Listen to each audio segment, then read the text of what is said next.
Around Dodge City and in the territory on west, there's just one way to handle the killers and the spoilers, and that's with a U.S. Marshal and the smell of gun smoke.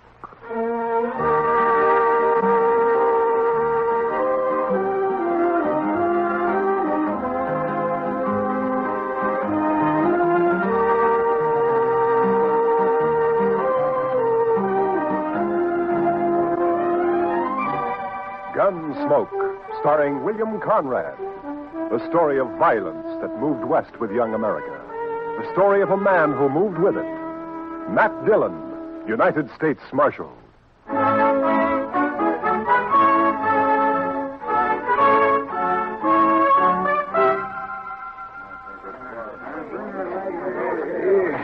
Howdy, Marshal. Hello, Mr. Biggs. Can I give you a hand? No. This is the last batch here.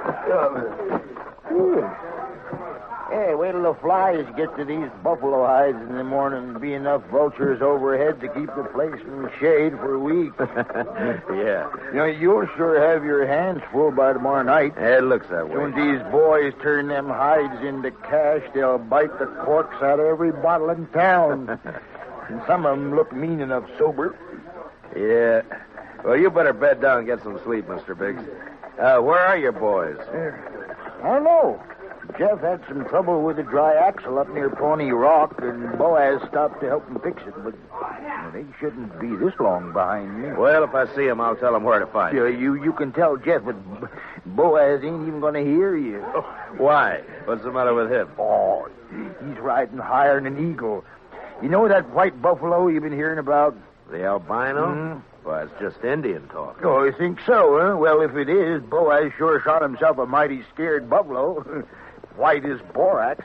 That ought to fetch a price. Hey, anybody seen Marshal Dillon?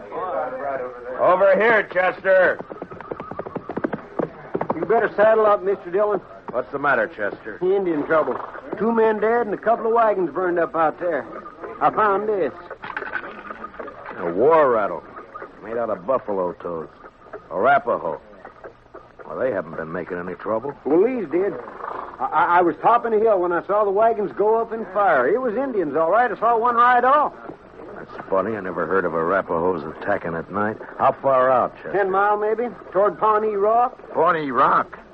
Marshal, my sons was coming from there. Easy, Mr. Biggs. Lots of wagons in the territory. Marshal, I didn't see another wagon between here and Pawnee except the ones we had, but the Indians killed my boys. There's only one way to make sure, Mr. Biggs. Saddle up and ride over to my office. I'll be with you as soon as I can get my horse.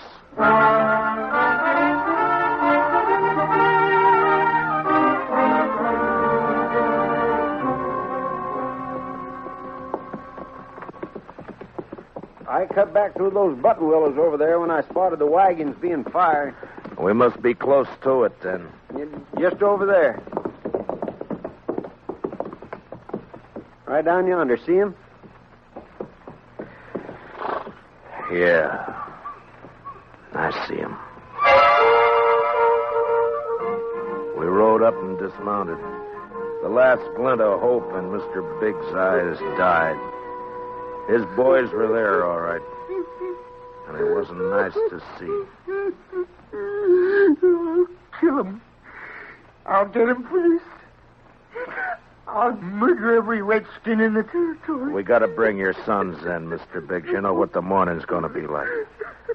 You don't want to leave them out here. Now, come on. Hey, look. Down there by the stream. Yeah, 4 of them. They're not saddle horses. Mr. Biggs. Mr. Biggs. You recognize those horses down there? Yeah. I know them. Teams belong to Boaz and Jeff. Indians must cut them loose from the wagons before they fired it. Doesn't that seem curious to you, Chester?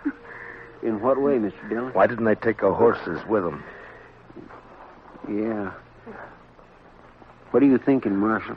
No burned hides in those wagons. So they stole them. Yeah, they stole them. But Boaz and Jeff both have their rifles there beside them, and the horses are left behind, too. Horses and guns are the first things Indians would go for. What are you looking for, Mr. Dillon? Those buffalo hides weren't carried off without wagons. Yeah, here. Marks the 2 other wagons here, and they're fresh. I didn't see any other wagons, only these. Well, they'd finished and gone before you got here, Chester. Well, yeah, but I'd have caught up to any wagons on the trail to Dodge. Did you go by regular trail? Well, no, I figured the Indian I saw wasn't alone. I didn't want to get bushwhacked further on. You didn't see any Indian, Chester. But, Mr. Dillon, just as plain No Indian would leave guns and horses. This job was done by white men. It didn't take anything that could be recognized or identified. You mean somebody's in Dodge by now? With the hides my boys worked and sweated to get? I'm afraid so, Mr. Biggs. There'd be more than 300 buffalo hunters there by morning. Could be any of them. We'll find the right ones. Oh, how? The albino. Whoever killed your sons will have that white buffalo hide.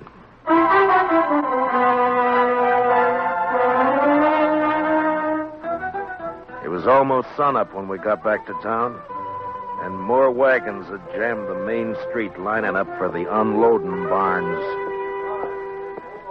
I rode down the line, looking them over one by one. Howdy, Marshal. Some of the men would take their money, drink it up, and drift away.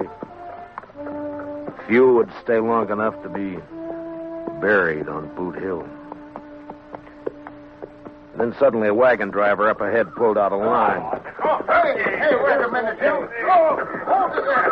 Take your hands off that key. I'll take my hands off as soon as you get back to your place. All right. Tired of waiting now. Let go of that bit, mister. Don't do that, stranger. Get your hand away from that gun.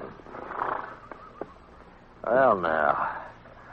Knows any law around you. There is, so don't try making your own. You got no right grabbing my team. I got plenty right when he tries to horn in front of me, Marshal. That's a lie, Marshal. He cut Never his mind. blood.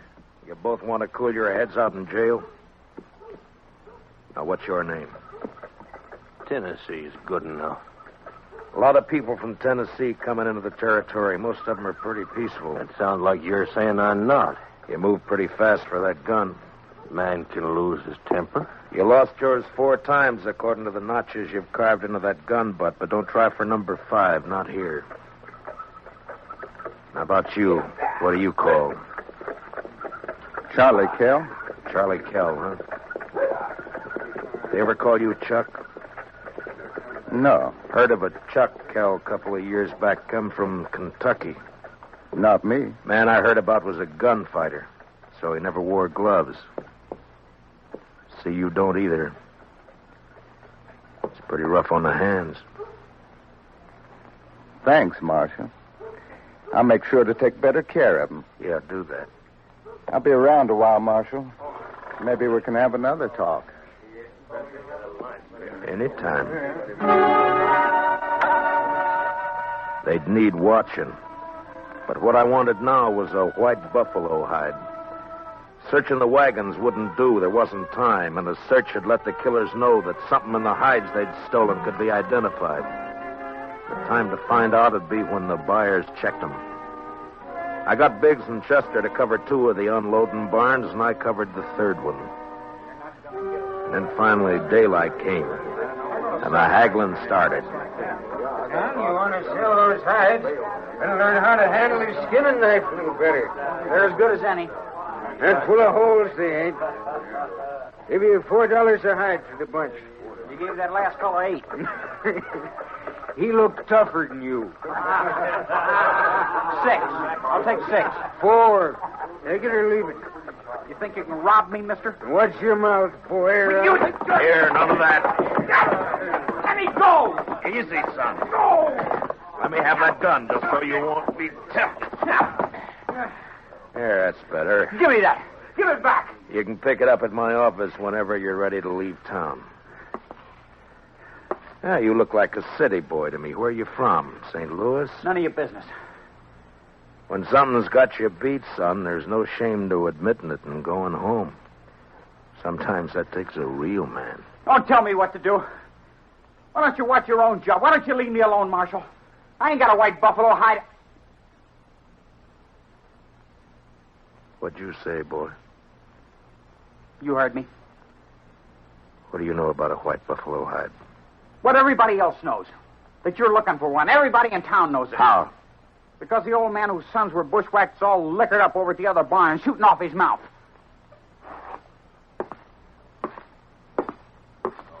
Don't go away mad, Marshal.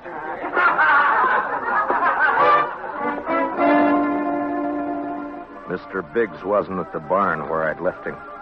I cut through an alley to Front Street and headed for the saloons. I never got to him. Mr. Dillon? Mr. Dillon? What's the matter, Chester?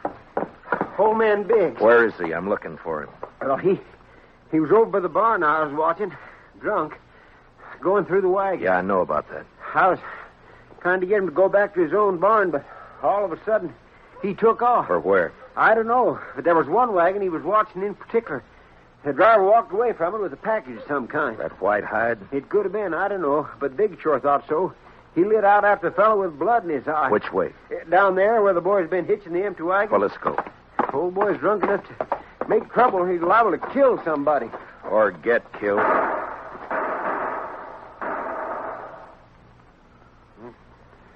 Too late, Mr. Dillon. Yeah. It came from there behind that row of wagons. You stay here, Chester. Be careful, Mr. Dillon. When I rounded the corner wagon, Mr. Biggs was sprawled across a wagon tongue, his eyes dead and open, staring at the ground. And standing over him was Tennessee, a smile on his face, and his gun extended to me butt first. Looks like I'm in the mighty trouble, Marshal. He's dead, Tennessee. That's more than a mite. You take my gun for a while. You mean until after you hang? Wasn't figuring to be that serious. Not when a drunk follows me out here and throws down on me. If you're figuring on self-defense, forget it. Look at his gun. It isn't even cocked. Well, it's out of his holster, Marshal. That's enough. Law don't say I have to wait till he kills me. You'll have to make a jury believe that. No, you shouldn't have much trouble doing that, Marshal.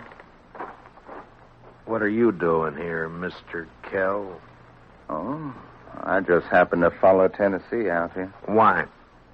Well, you broke up our little argument in town. Thought I'd get him alone here. See if maybe he was still nursing a grudge he wanted to settle. But the old man beat me to it. Now, Tennessee here ain't exactly a friend of mine, as you know, but I hate to see any man hang when he ain't guilty. Is that your personal verdict, Mr. Kell? That's right, Marshal. The old man threw down on him, and Tennessee had to kill him in self-defense. Chester, Yes, sir, Mr. Dillon? which one of them had the package? This one. This is the fellow the old man was after. All right, Tennessee, where is it? I don't know anything about a package. Look in the wagon, Chester.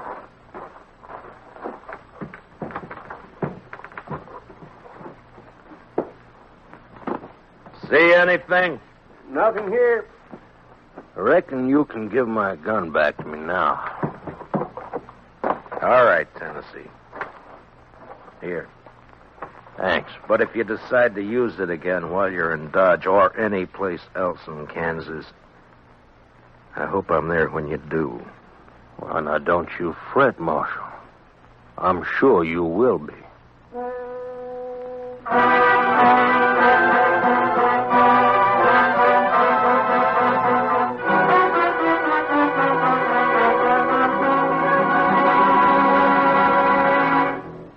We will return for the second act of Gunsmoke in just a moment. But first, action, excitement, thrills. That's Gangbusters. Gangbusters helps to fight crime by fearlessly naming the criminals. Listen for it later this evening on CBS Radio. Now, the second act of Gunsmoke.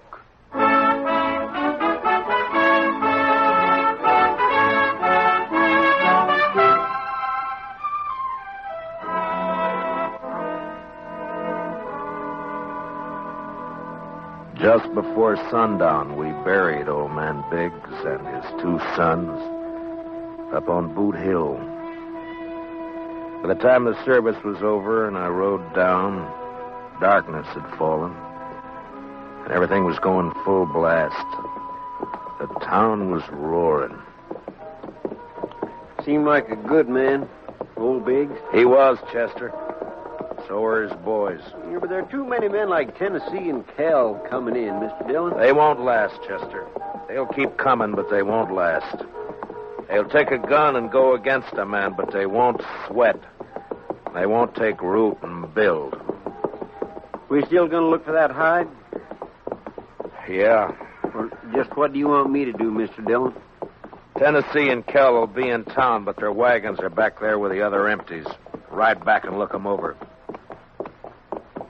Well, they might have had somebody carry that package off for them. It might be, but they don't seem like partners, Mr. Dillon. From what I heard, you stopped them from gunfighting. Took more than one man to kill the Biggs boys, and more than one man and more than one wagon to cart the hides in. Well, you mean they staged that trouble just for you? Just for me.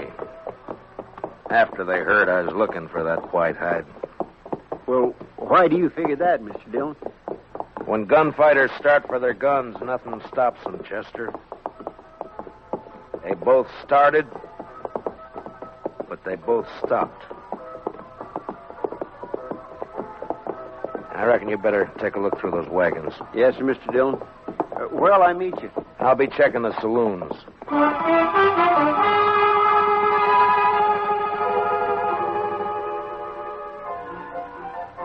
One by one, I made the stops. The Long Branch, the Alafraganza, the Texas Trail.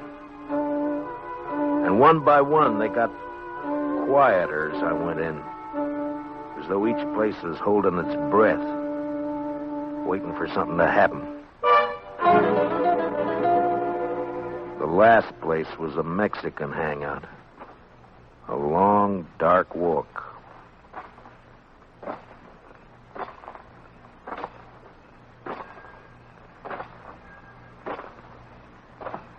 Hello, Marshal. Can't see me, can you, Marshal?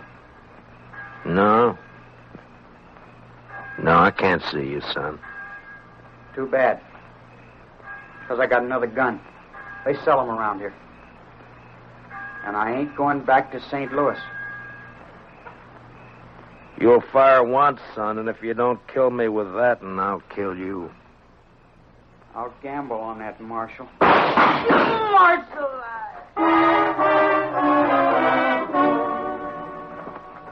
He lurched from the shadows into the street, staggered, and fell.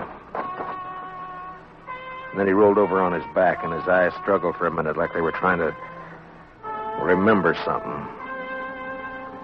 And then he went blank. Well, he was right about one thing. He wasn't going back to St. Louis. Well, what do you know? The marshal's real handy with a gun. Stay out of this, Kel. But I may have something to talk over with you later. You mean what? If you don't know it, then you got nothing to worry about. I've been hearing a lot about how fast you are with a gun, Dillon. Anything to it? I'm still alive. Yeah. This your hobby, shooting kids? He was old enough to try to kill me. I don't like it, Marshal. That's too bad, Mr. Kell. The Chuck Kell I heard about would have loved it. They said he'd killed 2 kids under 16, one of them his own brother. No, you didn't hear the whole story, Marshal. The Kell you heard about killed a marshal, too.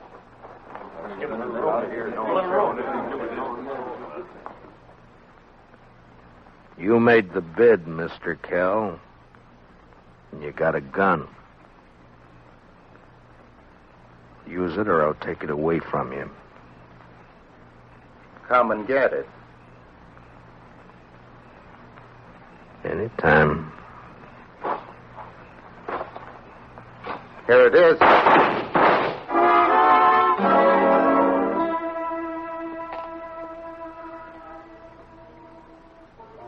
How you feeling, Mr. Dillon? I'm all right, Chester. Doc fixed your head. Wasn't much he could do for Kell, though. I hit him. If you didn't, he sure died for nothing. He was fast, all right. Boys say you made him look like a sleepy burro. Never even cleared his holster. And my head says different. You didn't get that from Cal. What do you mean? Tennessee was up the street with a rifle. He creased you. Huh? Where is he now? I don't know, Mr. Dillon. He rode out of town before I could stop him. I was the only one who saw him. I was coming up street to find you. All right. Let's get out of here. Did you find anything in the wagons? No, sir. But I found Tennessee's wife. Wife? That's right, Mr. Dillon. In a small wagon next to his. He's a squaw man. His wife's an Indian girl. Well, let's find her.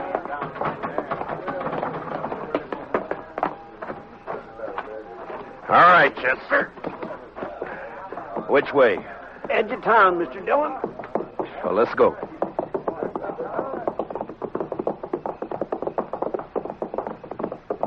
You talked to the wife? Yes, sir. Found out Tennessee and Kel were friends, all right. They left her here night before last and arranged to meet her here today. She said they were driving empty wagons when they left her. Ask her what tribe she belonged to? Didn't have to ask, Mr. Dillon. I could tell by her beads. She's an Arapaho.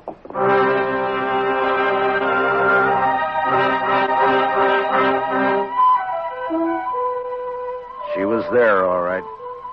Crouched by the wheel of a wagon. Her face was bloody, and she stared into a small campfire, rocking back and forth without a sound. She wasn't beat up when I left her, Mr. Dillon. Where's your husband? He gone. Gone where? He gone. Tell me which way he went, and I'll bring him back to you. No. You lawman. Your husband had a white buffalo hide, didn't he? Tell me. No. Other man killed white buffalo. Then your husband took the hide away from him? He buy. He buy hide. He didn't buy him. He killed 2 men to get him. He killed with Indian paint on his face. He left an Arapaho war rattle. He wants the blame to come to your people. If the white men think the Arapahoes are on the warpath, the soldiers will come. No. Arapaho peaceful. Where's the white hide? What'd your husband do with it? He tell me. Bury it. Where? Where's it buried? There. Back there. By tree. Go dig it up, Chester. And then stay with her till I get back. You going after him, Mr. Dillon? Yeah, as soon as she tells me which way. All right, Mr. Dillon. You're white man. No good. Now tell me which way he went. You let him go. He not come back. I can't let him go. If I do, the soldiers will come after your people. He beat you, and he ran away from you. Now he'll bring death to your tribe unless I get him. Where did he go? He ride to where moon sleep. I rode east. Tennessee had about an hour's start, but I figured to make up most of that before sunrise. The prairie was open and flat except for an occasional roll, and the Arkansas River would keep him from cutting south. His best bet for a fresh horse would be Kinsley, and I rode hard for it. It was just turning daylight when I rode in.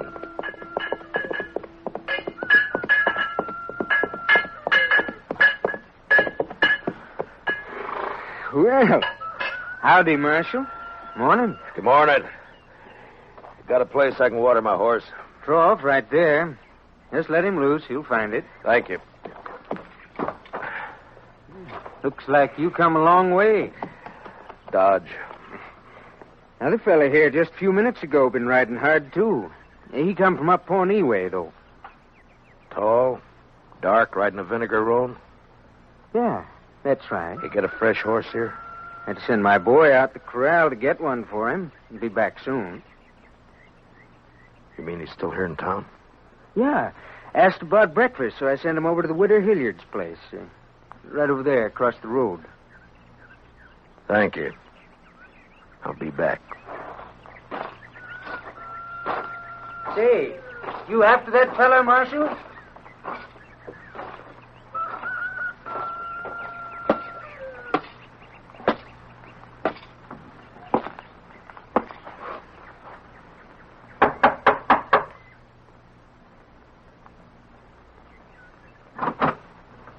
Yes? Understand you're serving breakfast, ma'am. Why, sure thing, Marshal. Dylan! That's right. Give me a clear way out the door, or I'll kill you. Come by me, Tennessee. I'll come shooting. That's all right. But just be sure you get me this time.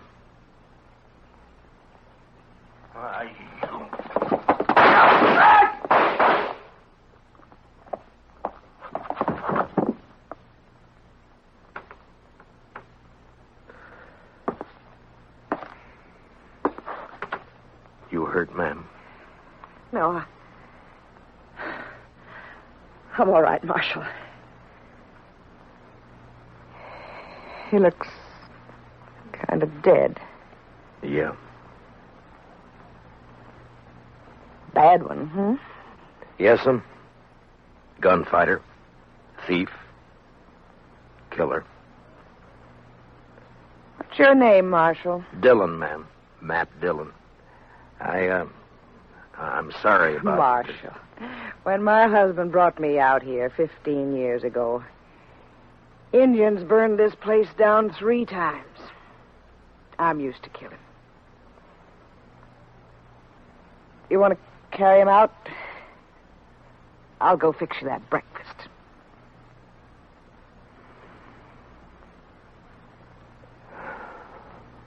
Thank you, ma'am. It's a long ride back to Dodge.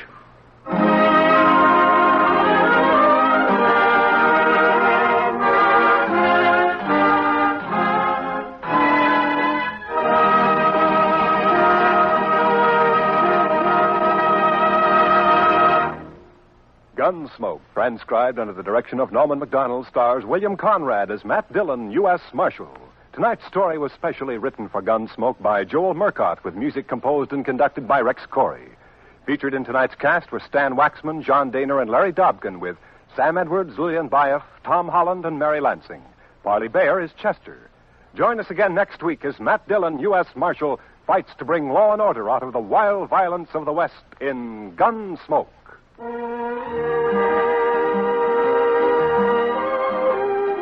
Something new in CBS Radio Newsroom coverage, World News with Robert Trout presents as a special weekly feature an interview with a crack CBS Radio News correspondent. This correspondent flies in from his post overseas to give you his authoritative eyewitness viewpoint on latest developments. Tomorrow afternoon on most of these same stations, World News with Robert Trout. This is Clarence Cassell speaking. And remember, from now to November, you'll find intensive, impartial campaign coverage on the CBS Radio Network.